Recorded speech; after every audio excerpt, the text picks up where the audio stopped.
On this episode of the NESN Patriots podcast, the 53-man roster is set. We break down the surprises and more possible moves to come as the Patriots start preparing for Week 1 against the Eagles.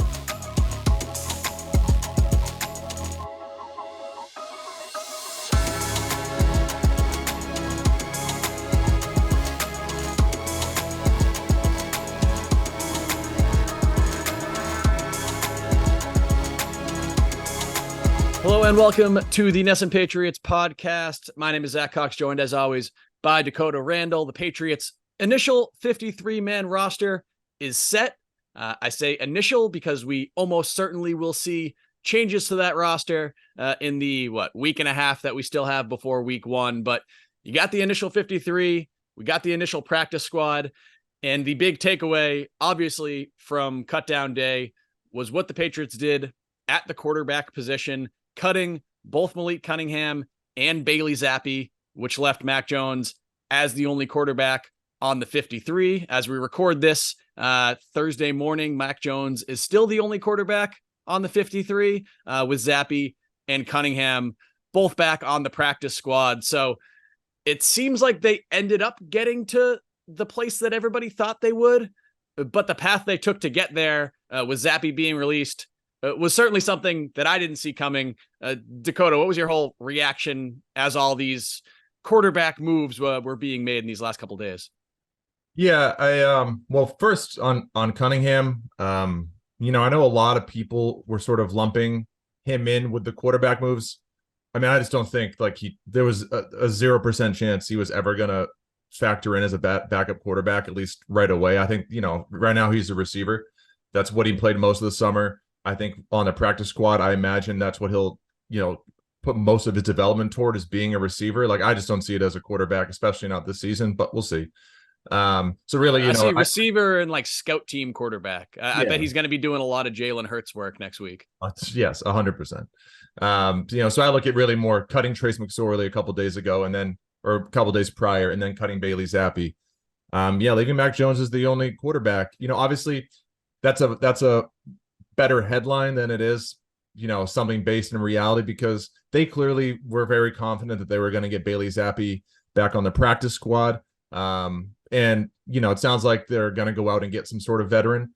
So it is what it is. But as far as just releasing Bailey Zappe, I was both surprised and not, because we talked about this yesterday. As the cutdowns drew closer, there was a lot of chatter about how the Patriots needed to do something at backup quarterback. So much chatter that it felt like some of it was informed speculation, depending on how you read it. And I thought Zappe certainly did not play well this summer, or in the preseason. It's funny, the thing with he's a funny case, because he didn't look good last summer. He didn't look good this summer. He didn't look good in that Bears game. It's really just, it didn't look good in the second half against the Browns. It's really just that Lions game and some of the Packers game that we really base all the Bailey Zappe stuff off of. So, I think he, by the end of the summer, didn't look like he was a good fit as a backup quarterback in the system. And also, just on some level, I have to wonder if the Patriots were looking to sort of try and just remove the whole Bailey Zappe fever storyline from the equation to sort of endorse Mac Jones and have him have a clear head going into the regular season. Yeah, it was such an interesting case with him this summer, because he did not look good. He never came remotely close to challenging Mac Jones for the starting job based on everything that we saw out at practice and in those preseason games. But then he also was only playing exclusively with basically the worst players on the Patriots roster. He was always playing with that second team offensive line. He did get some work with the first team receivers and tight ends in some of the practices. The Patriots did do some mixing and matching, but everything he had during those preseason games was most of the guys that he was playing with aren't on the roster. So it was a little difficult to say, is he struggling so badly because there's just no real talent around him? Nobody's getting open, nobody's blocking. Or is it the fact that, yes, those factors are there, but he is also not performing well himself? It turned out to be the latter. I mean, if you did watch him closely, he was holding on to the ball for way too long. He seemed like he had 2 or 3 passes batted down at the line in basically every practice. He was just having a lot of issues with Bill O'Brien's offense overall. And it certainly seemed like Bill O'Brien didn't like him as a player nearly as much as Matt Patricia and Joe Judge did last year. And his fit within that scheme just wasn't the same as it was in what the Patriots were running a year ago. So when you lay out all those factors, maybe it shouldn't be shocking, but it is just it's crazy for a guy to go. I mean, 2 months ago, people were literally calling for the Patriots to trade Mac Jones and start Bailey Zappe. And then a couple months later, the Patriots are cutting him. And even if they thought he was going to clear waivers and would land back on the practice squad, when you let a guy go, you open up the possibility. You say, I accept the chance that somebody may sign this player and we may never be able to work with him again. And Bill Belichick clearly was okay with that.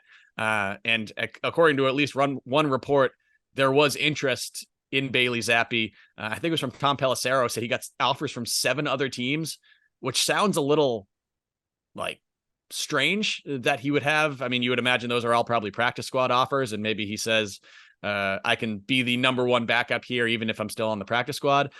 But the fact that it just seems like a very quick fall for at least what the perception of Bailey Zappe was. Yeah. And I think you mentioned it, that he was holding the ball a long time. Pressure and protection and all that stuff was an issue for him. But I just thought as the summer went on, it became clear 2 things. One, that his size really is an issue.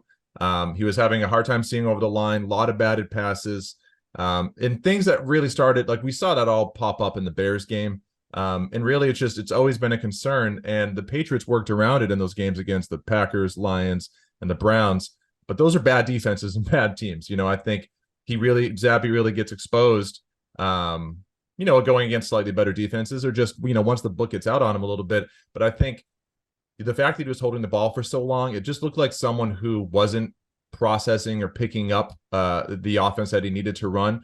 It just seemed to me like he was more comfortable running, as strange as this is to say, the Matt Patricia offense last year, which was very simplistic, very dumbed down, sort of, a lot of pre-identified reads and scripted. Like, he really only had one thing that he needed to do on that particular play, and they would scheme guys open, or he'd throw a 50-50 ball. It was pretty straightforward. In the Bill O'Brien system, there's much more going on. It's more complex. There's many more things that he needs to read, before the snap and after the snap. And it just looked like it was a lot for him at times this summer, and he just held the ball forever. And so I just think the Patriots looked at it and said, if Mac Jones gets hurt, we need someone who we think can handle running this offense, at least just execute it. And clearly they just don't believe that he was ready to do that. So, in that sense, I wasn't surprised, but, it is nevertheless, it's surprising in the sense that I thought he showed enough last year, especially from the mental side of things, that he would be able to pick up this offense, but thus far it just hasn't happened. And it's going to be interesting to see how they handle this over the next week or 2 or 3, because there's been conflicting reports out there. Some outlets have reported that the Patriots still want to bring in a veteran kind of classic backup type quarterback, like a Colt McCoy, somebody who's out there, somebody who would basically fill the Brian Hoyer role, not Brian Hoyer specifically, but that kind of 30-plus-year-old journeyman type guy who can be sort of the veteran sounding board for Mac Jones and provide a little bit of veteran experience in that room.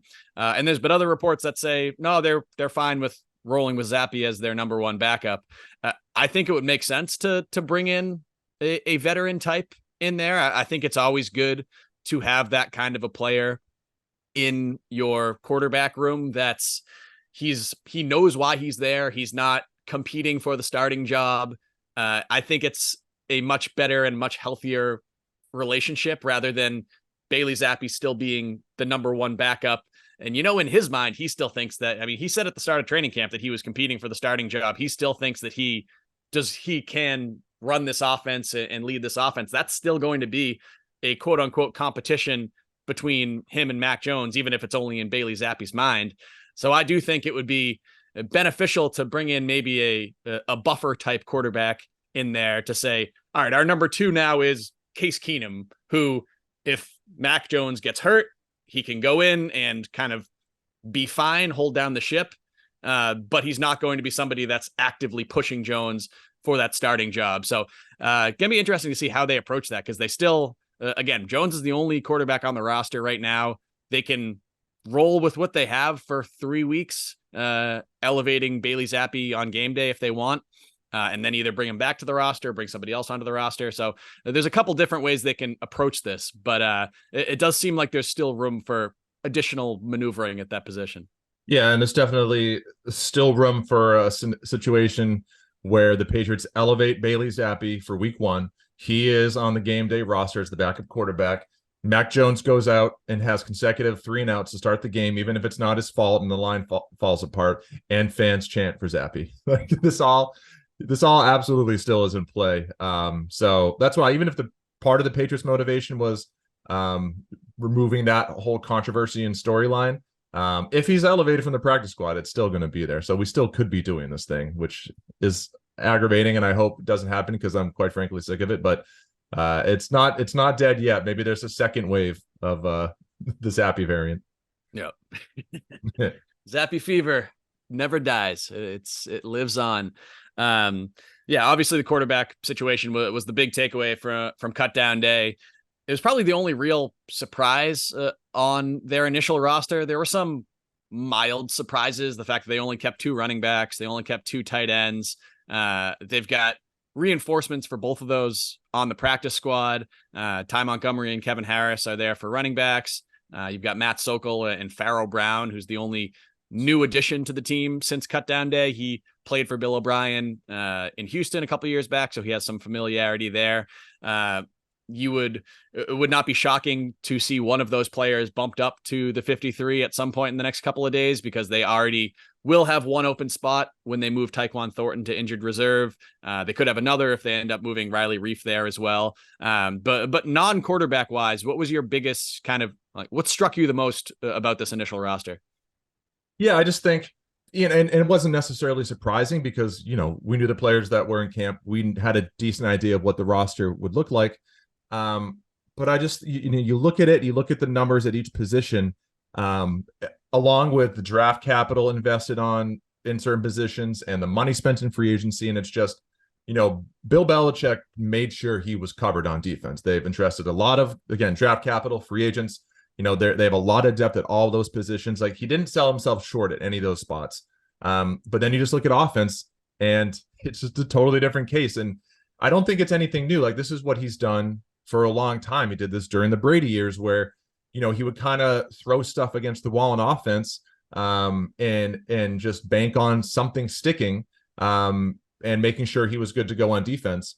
So it's nothing new. It's just, I think, continuing to do that now sort of ignores the fact that during those years, one, you had Tom Brady, who covered up a lot of things, and you also had some of the best position coaches really ever at those positions, to sort of, what's the saying, make chicken salad out of chicken bleep, between Ivan Fears or Andres Garnecchia or just Josh McDaniels running the offense. They could make it work.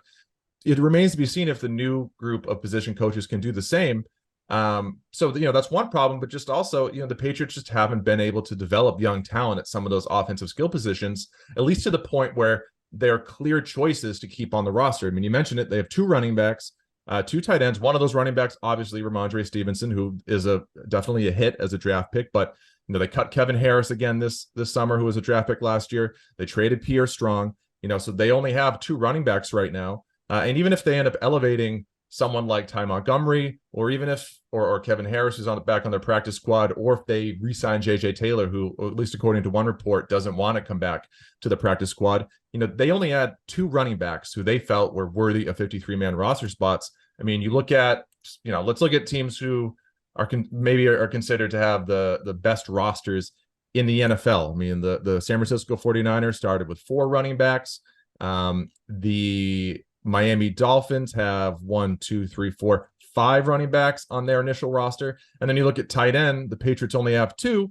The Dolphins have 3 because they re-signed, I think, Tyler Kroft yesterday. And then the 49ers, I believe, have 4 tight ends on their initial roster. So yeah, the Patriots have two good tight ends in Hunter Henry and Mike Gesicki, but going into the draft last year, we all said they need to draft someone and develop them. One, because Henry and Gesicki both are set to hit free agency next offseason, but also just if someone goes down, you want to have, a player you feel like you can insert in that can do a good job. And yeah, maybe that is Matt Sokol, maybe it's Farrell Brown, but ideally you would have a younger developmental piece that is both able to play right away and also able to replace one of those guys if they leave in free agency. So they weren't able to do it. On the plus side, receiver, two rookies making the roster. And I would say, not just making it, but deservedly making the roster definitely is a step in the right direction. But in other areas of offense, including on the line where they had to go make trades for two tackles right at the 11th hour, it's just more example of, kind of Bill Belichick selling himself short on offense and throwing stuff at the wall, which I just don't think is the way to build a roster in today's NFL. But we'll see.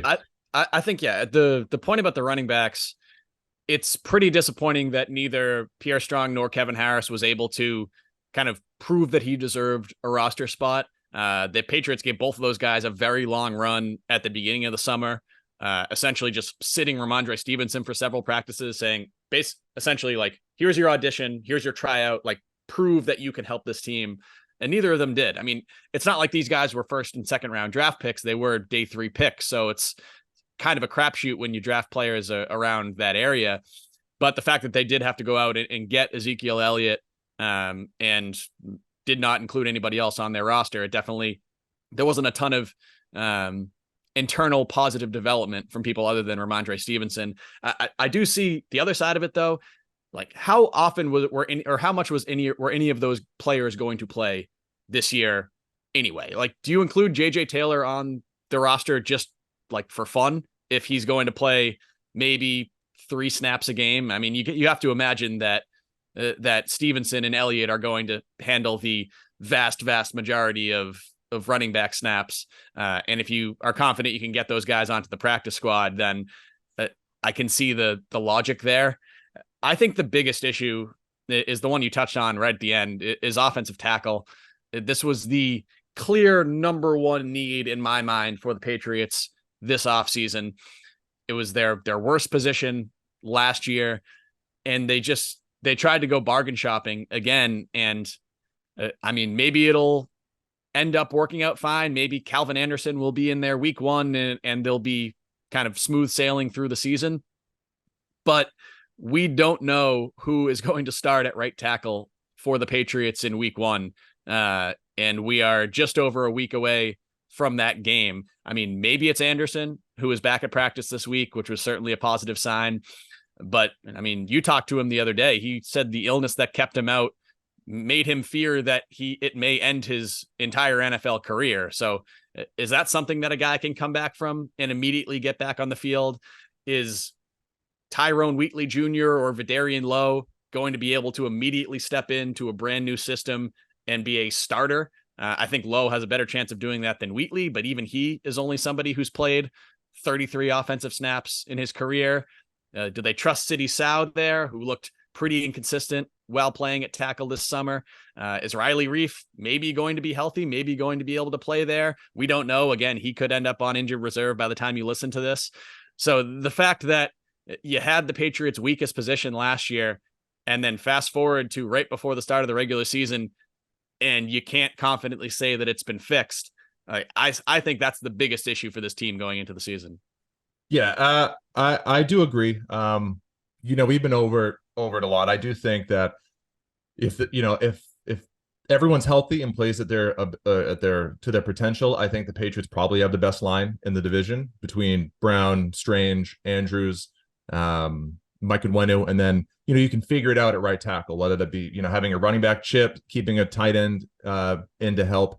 Like, you can mitigate that. It's just that's a roll of the dice that everyone's going to be ready.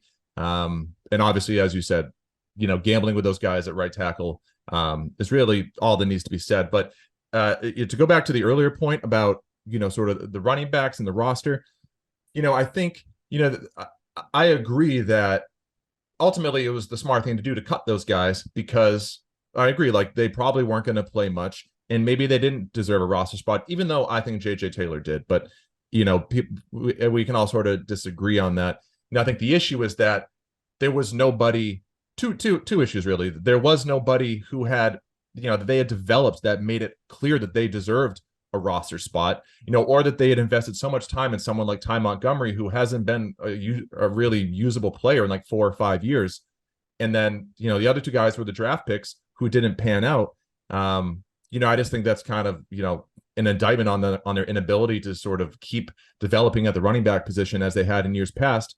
And I think it's also like, yeah, maybe they bring up Ty Montgomery or they keep Kevin Harris on the practice squad. And maybe that would have worked in the past with Ivan Fears as the running backs coach. He could make it work. Can Vinny Cincinnati do that? I don't know. I think that remains to be seen. I mean, looking at the rosters for, let's just say, the 2014 Patriots and the 2016 Patriots, which probably arguably the two best Patriots teams I've ever seen. I mean, in 14, you had, and this is what they finished with in the season. You had LeGarrette Blount, Stephen Ridley, Shane Vereen, James White. Yeah, James White wasn't really doing anything at that point in his career, and Stephen Ridley was on the other side.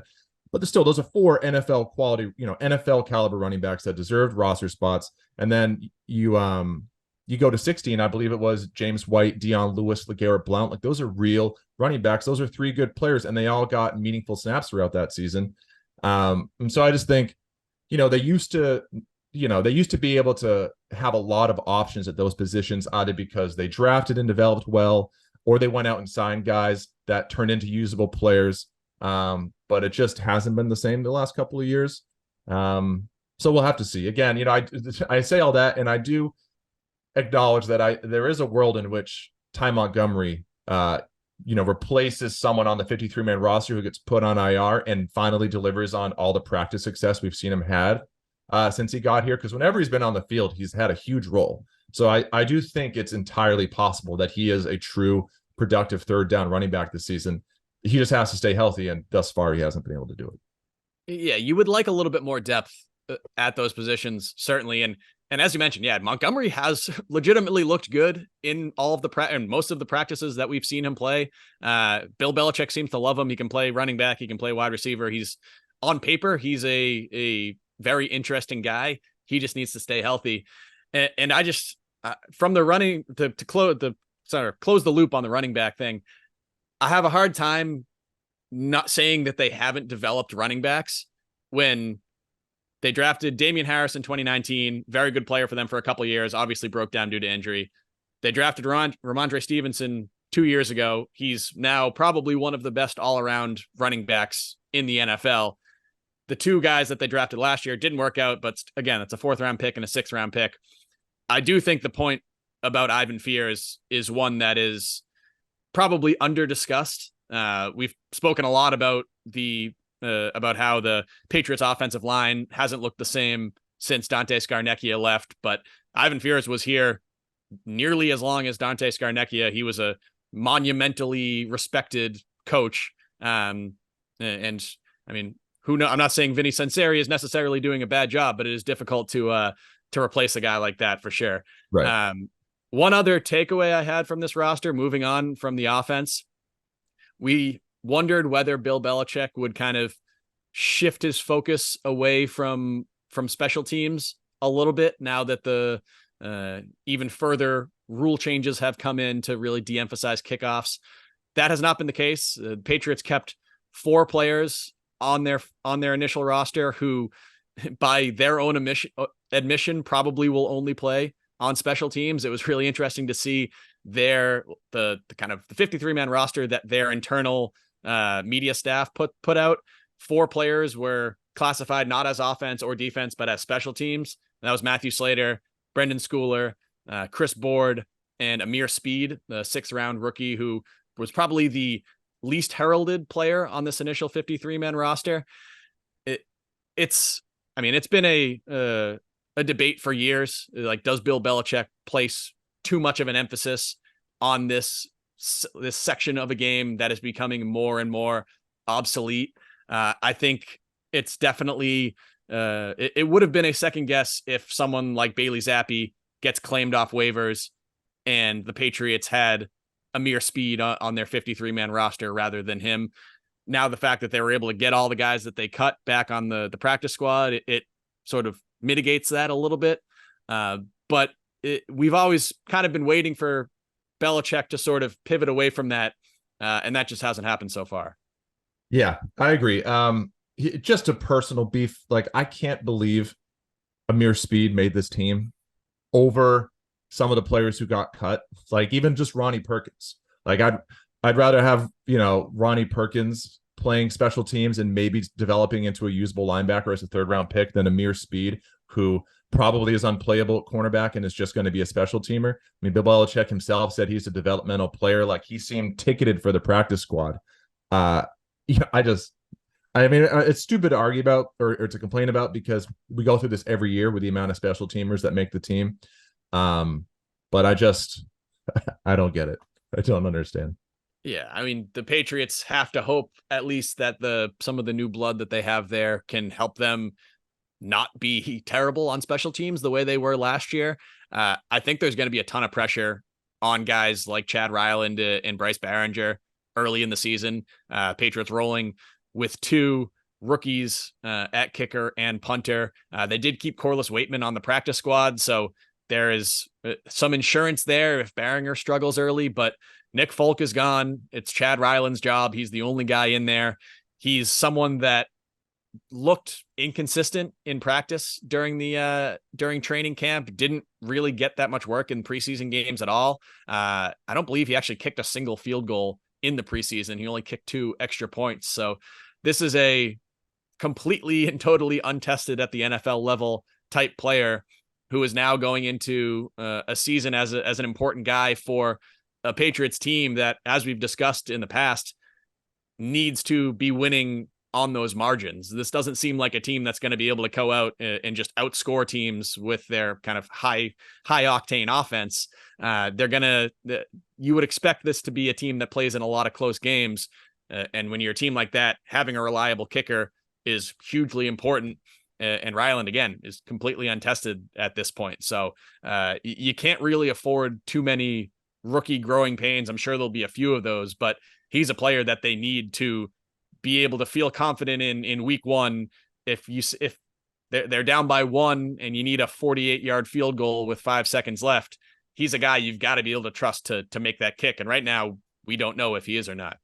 Yeah, no, the huge question mark. I'm trying to remember, didn't Stephen Gostkowski struggle as a rookie?